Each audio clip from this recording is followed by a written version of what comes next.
Anayanation Ram fam, what's up you guys? It's been a little while since I created a video, but today's video is going to be on an update on the plasti dip wheels. Now it's been holding up for good for about a month now. We can take a closer look here. Alright.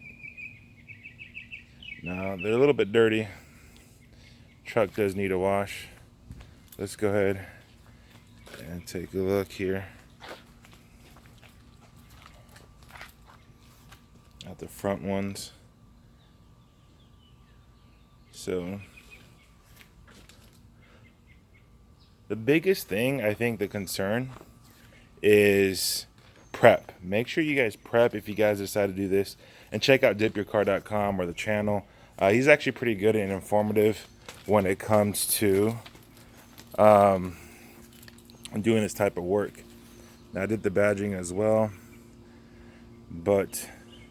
and also utilize a can per wheel. So if you're gonna do it right and use the right amount.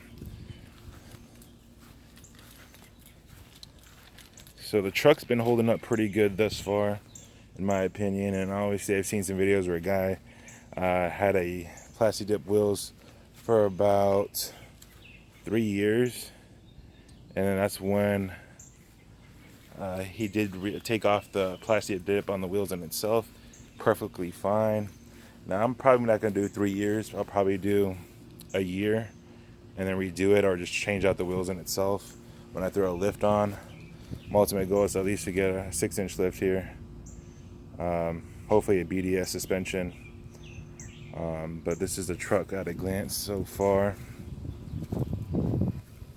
Let me know what you guys think in the comment section down below. If you guys are new to the channel, please subscribe, like, and leave a thumbs up. Now this is just a quick video on an update.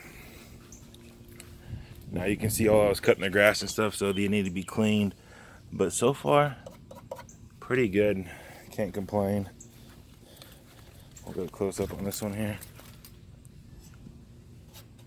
So, a little dirty, but nothing like a good old wash and shine can't fix there.